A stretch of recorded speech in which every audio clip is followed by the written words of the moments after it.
Okay, we're going to start setting up for the next one. If you want to stay put, you are welcome to join us for Offshoring Bitcoin, becoming your own bank. Fascinating topic.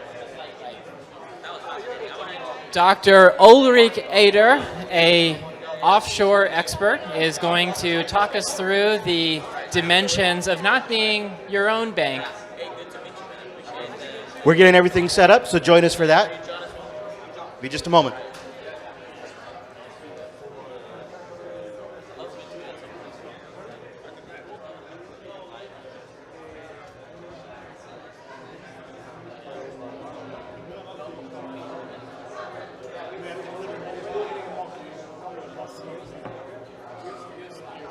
Okay. Perfect. Buenas tardes a todo. Say what? Yeah, good.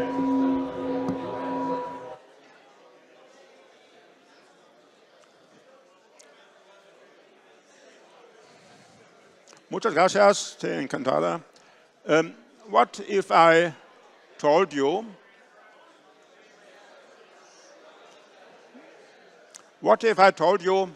you should send your bitcoins from your private, your self-hosted wallet to an offshore corporation in the Caribbean, in Central America?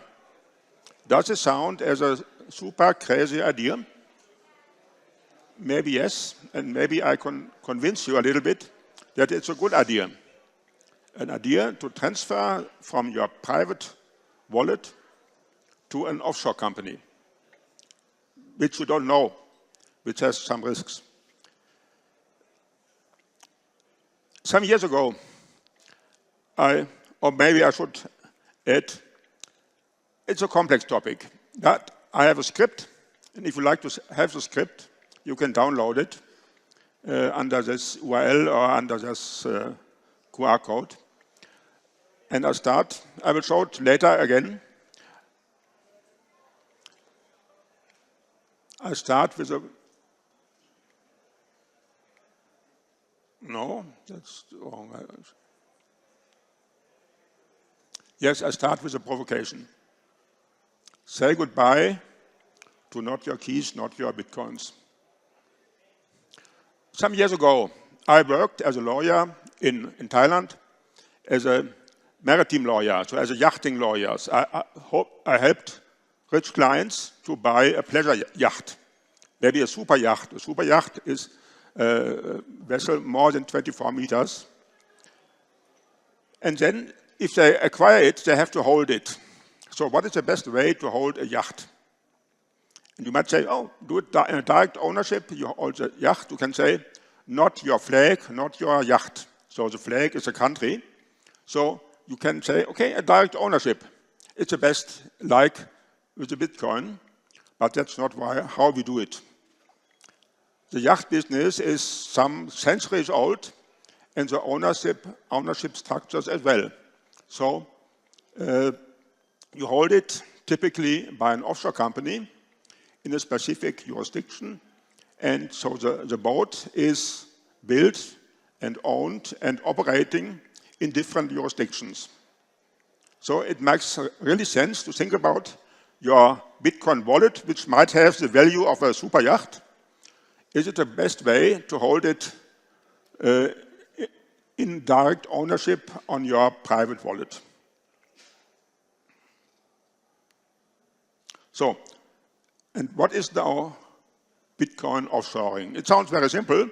You have your Bitcoin in your private wallet and you transfer it to the offshore company, to the corporate wallet of the offshore company, or maybe the exchange account, the corporate exchange account. So far, so good. Let's look into this, whether this is a valid idea or not. So why are we doing it? We want to avoid 4 problems, 4 issues. The issues are, number 1, surveillance, number 2, prohibition, number 3, excessive taxation, and number 4, sanctions. Let's go through it, and we don't want to waste too much time on it. If you look to the digital surveillance, you know we all know Bitcoin is not anonymous. It has been quasi-anonymous before, but now it's pseudonymous, and it's heavily surveilled by organizations. And you have heard about it maybe. We have the crypto asset reporting framework, which is rapidly coming. And you see what they require you to do. For example, to give your wallet address to your government, to give the market value of your assets to the government. In addition, we will have in Europe the European Asset Register. European asset registers will also include Bitcoin. So you have these data in a European database.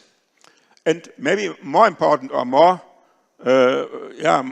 problematic, you might have to give your data to your tax authority or any governmental organization, not just to the state, but to a person sitting in the tax office, and you don't know what will he do with this data. And you might say it's not really a convenient situation to give this very sensitive information to the government or to a private person who might be my neighbor in the same city, and he might have a big family with hungry children and might look to utilize this piece of information. So this is the point, surveillance. The next one is the Bitcoin ban. And you have heard in the last years lots about a possible Bitcoin prohibition, and they say it can't be banned, Bitcoin can't be banned until they do it. But you have to understand, there's not a black and white issue. They will not say starting today or starting next year, it's no longer allowed to own Bitcoins. Yeah, it goes in some gray areas, step by step. They will say, okay, you are not allowed to own Bitcoin, which has no know your customer requirements. Yeah, you are not allowed to own know your customer Bitcoins. You might not be allowed in certain other things. And we all know what is coming is a central banking digital currency, and this would be a perfect point in time to say, now you have your digital currency, you don't need this Bitcoin. This is a map from Wikipedia about the legality of cryptocurrencies. Of course, this is a moving target. I'm not really sure this is really up to date, but this is, as you can see it now at Wikipedia. Let's go further, the taxation issue. And I worked 25 years as a German tax advisor. And if you look into it, you see there are a tightening of the regulations for cryptocurrencies, for Bitcoin. But from the tax point of view, it's quite a convenient situation. Yeah, you have, as a private person, you have the possibility to have certain grace periods. You don't have to tax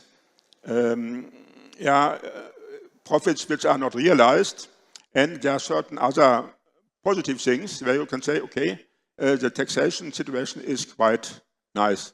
And my understanding is that this honeymoon period is over, and we're looking into a tightening of the tax stance, and we will see higher taxes. And you might say, okay, maybe it's a good opportunity to avoid the taxation, the future taxation.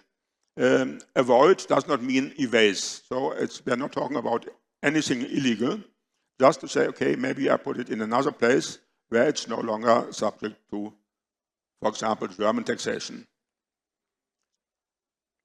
You are aware already, taxation is not so easy. If you buy a Mercedes-Benz here in El Salvador, as far as I understand it, it means you pay with Bitcoin and the thing is settled. It's not a tax event. But if you're doing the same in Germany and in many other countries, they say, oh no, this is not a payment in Bitcoin. We make a double transaction from the tax point of view. So you transfer the Bitcoin into cash and the cash into the Mercedes-Benz. And here's a red arrow is taxable. Yeah, so you pay taxes for the acquisition of the Mercedes-Benz. Then we have sanctions. You know, we all know, we read it in the news. Yeah, we live in a sanction-friendly times, and this is for certain regions, for certain group of persons, an issue as well, that I might say, okay, it's a good idea to avoid this in the future. So the solution I like to offer you is secure your Bitcoin wealth in paradise. What does it really mean? You have to define what is offshore for Bitcoin.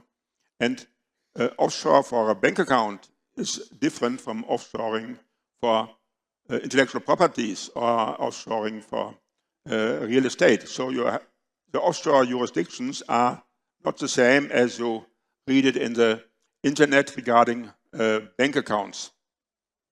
And the question is, if you compare offshore with a blockchain space, isn't it the same? The blockchain is already not in El Salvador, it is outside, and maybe we get always foreign sourced income from the tax point of view. So there are lots of interesting questions. We don't have the time to discuss them now.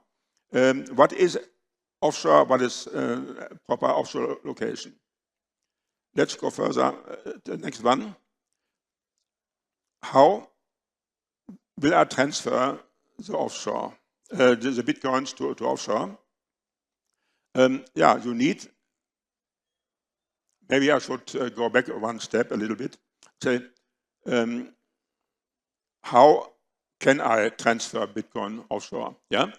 To what do I look? Do I look to the blockchain? Do I look where are the miners located? Should I look where are the nodes? Should I look where is the wallet? Is it a good idea to take my hardware wallet and put it in a safe deposit in a bank in the Caribbean? Does it really help? If I'm traveling on a cruise ship to the Bermudas, is this Bitcoin offshoring if I have my wallet in my hand? This is not easy to answer, but as we see it, you have to look to the location of the owner of the private keys.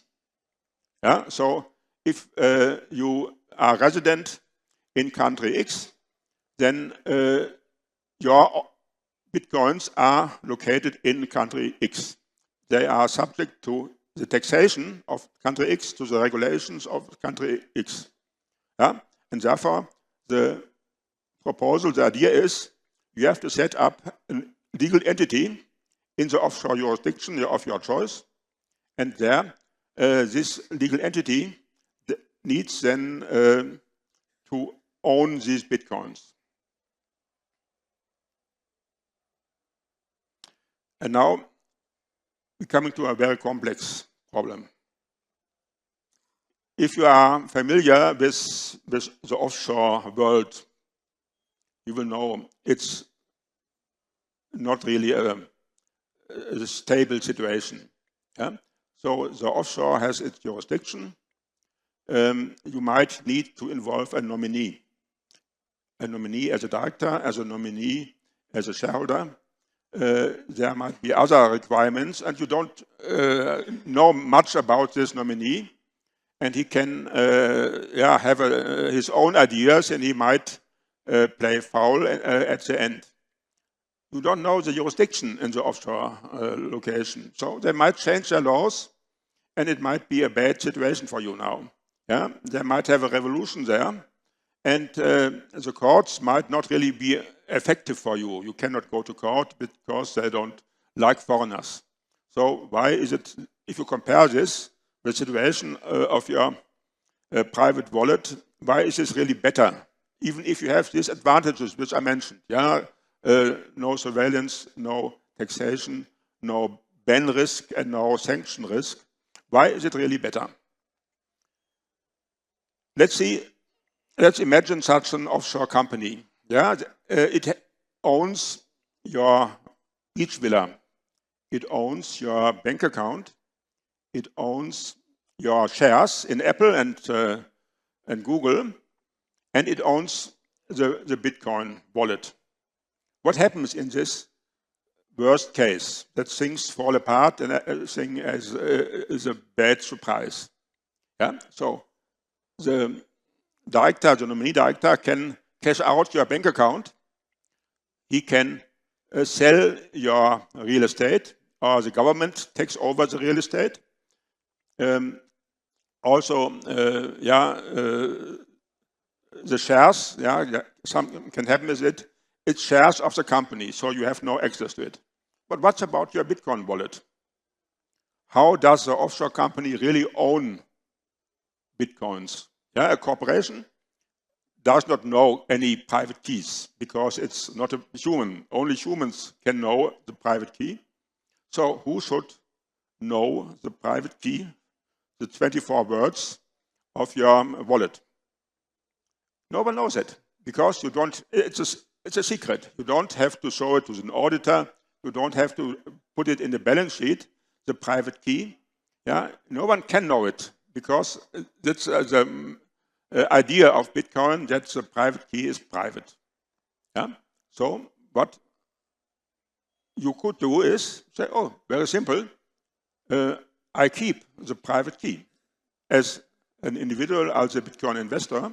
I transfer it to a new wallet. This wallet is a corporate wallet, but the private key is not handed out to the director of the company. He does not need it. It's not handed out to the government. It's not handed out to anyone. So you keep it. And in this worst case scenario, you make what I say. It's a kill switch. Yeah, you make it a rug pull and say, okay, now I just transfer these Bitcoins to my private wallet again, and no one can stop you from doing it. Yeah, you might have a problem if you then make holidays in this offshore country, but so you should not do that. Yeah, but you are 100% safe. Yeah? In other words, yeah, it's not a question whether you transfer the private keys to the offshore company. You transfer the private keys to your own. You just have new private keys to do this Bitcoin offshoring.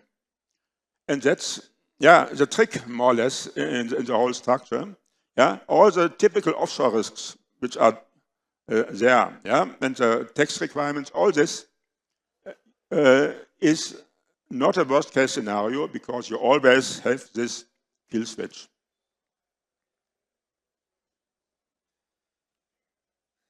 So that's what we then have. We have the offshore jurisdiction. Does not need to be a nice island. You have your offshore company, which has to be set up. Yesterday I heard, in America it's no longer possible with offshore companies. But if you look to the offshore companies existing as of today, 80% of them belong to US citizens. Yeah, so you can't really say it does not work anymore. No, this 80%, they are not all stupid. Yeah, so number 3, the third one, you have your Bitcoins, and number 4, you have your wallet in your hand. You don't need to be to travel to other locations. Yeah, you keep your hardware wallet in your hand, in your own hand.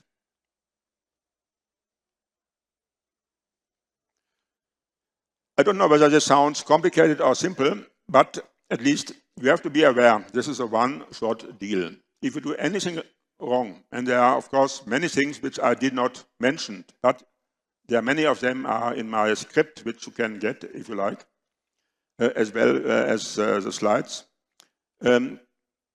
So it has to be perfect from the start.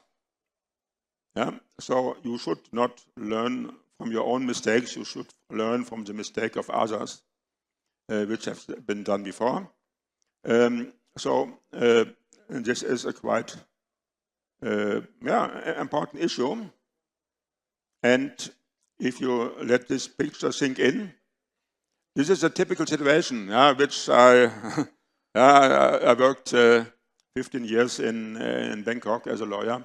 Yeah, and this is what really is you will see in practice. Yeah? So it is much more complicated than you think.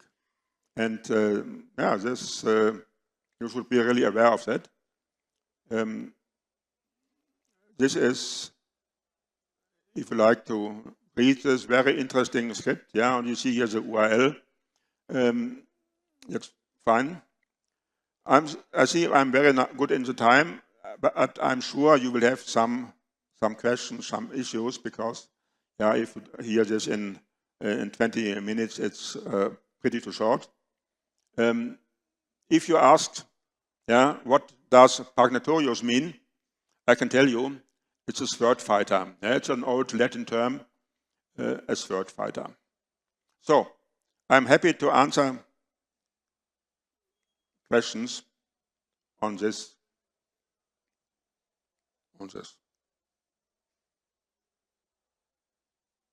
Do we have a microphone? Yeah, can you? Microphone?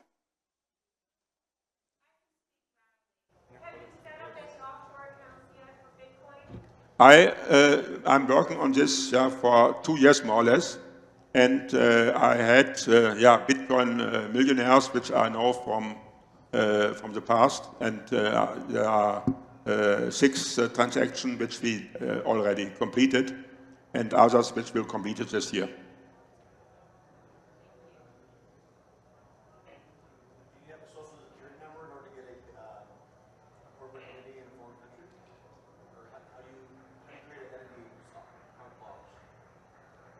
Could you take the microphone? Yeah, please take the microphone. Give me a Social security number in that participating country in order to create an entity? Or what's the step in order to create an entity? To create an offshore company. Yeah. Yeah, so this is not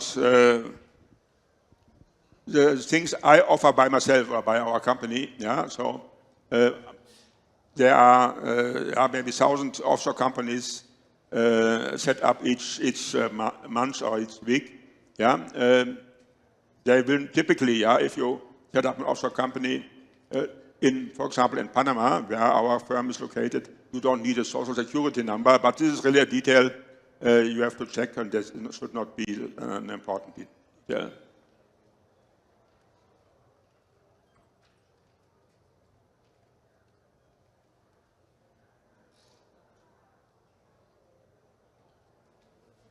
Are there any tax implications for offshoring Bitcoin? Yes, of course. Yeah, this.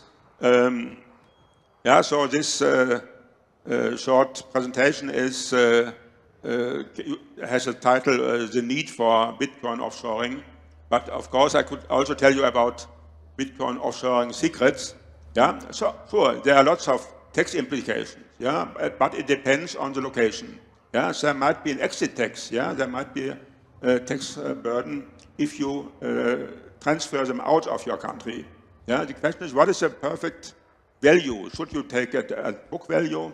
Maybe you can have a profit which is taxed nowhere in this. Yeah, and so there are lots of things. Also, in this offshore jurisdiction, yeah, they have their tax laws. Might be friendly tax laws.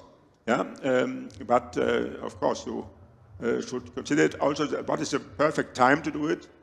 Yeah, and always you should be aware it's on the blockchain, yeah, and the blockchain will not forget it. Therefore, it should be right the first time. Yeah, and there are many things you will understand at the end, but you have to implement at the beginning.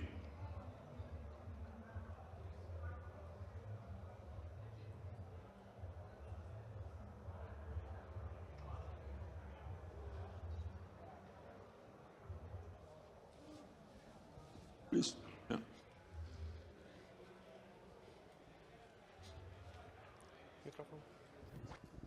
It seems, if I've understood correctly, the crux of it is that the offshore company doesn't have your private key, and for me that sort of intuitively sounds like they don't have ownership.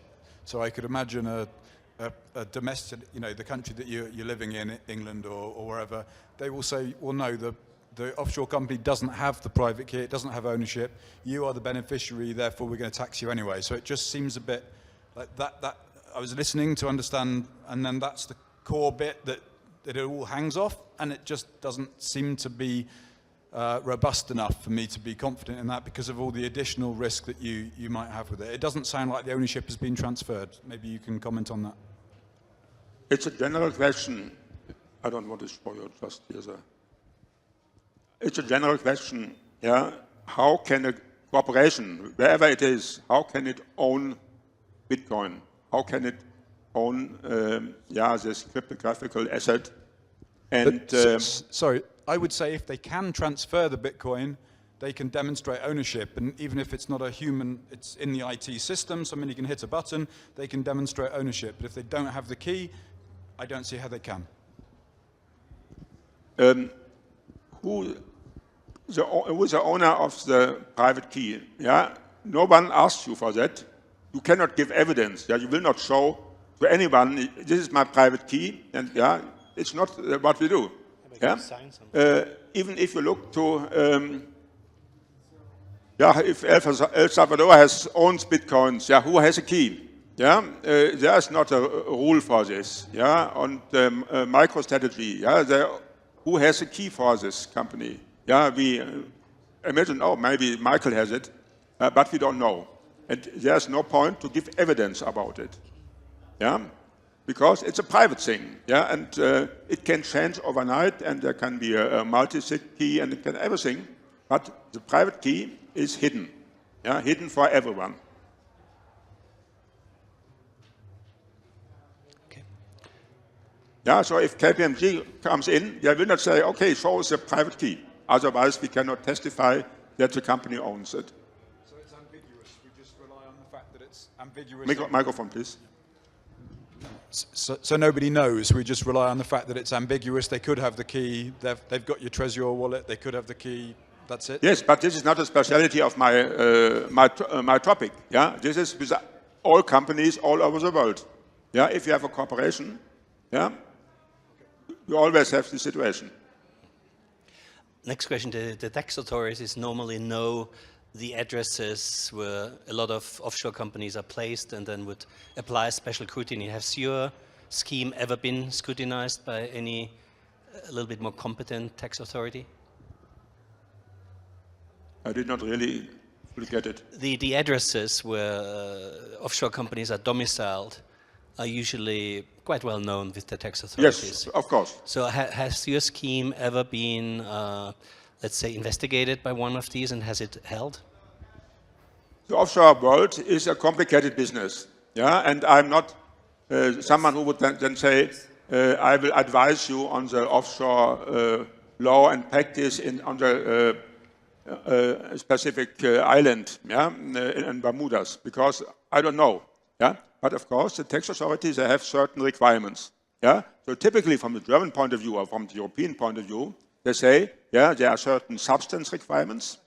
Yeah, for the company, you cannot set up just a mailbox. They will say you have to look to the point of management. If the management is done in another country, in Germany, for example, then this entity is taxable in Germany. Yeah, they will say there is certain legislation. It has to be clearly separated the ownership of the company and the shareholder. Yeah, and there's some other tax requirements. And as I said, yeah, I'm tax advisor for 25 years, so I saw lots of these issues and developments. Yeah, and the OECD rules and all this. It's a complicated thing. Yeah, but the good thing is, yeah, if everything goes wrong, you still have the kill switch in your hand. Yeah, so if they said, yeah, you don't lose your investment, you don't lose your bitcoins.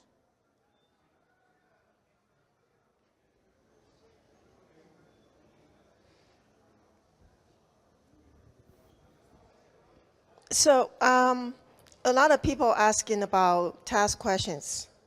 About? Tax. Tax. Yeah. I would like to help answer some of the questions, but I need your permission. And also want to know how many Americans are in the room if they want me to help with the tax questions. Because I hear so many tax questions. I'm a tax professional, licensed by the federal government in the United States. I'm not working for government, don't worry.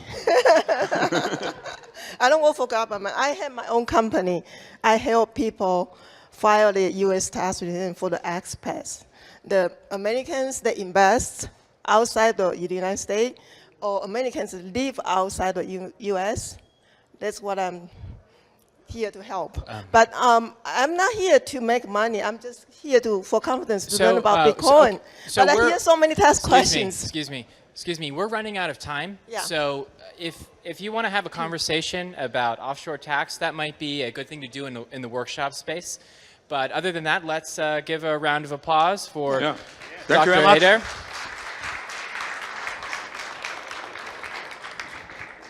Read my script. It's free for the next 5 days.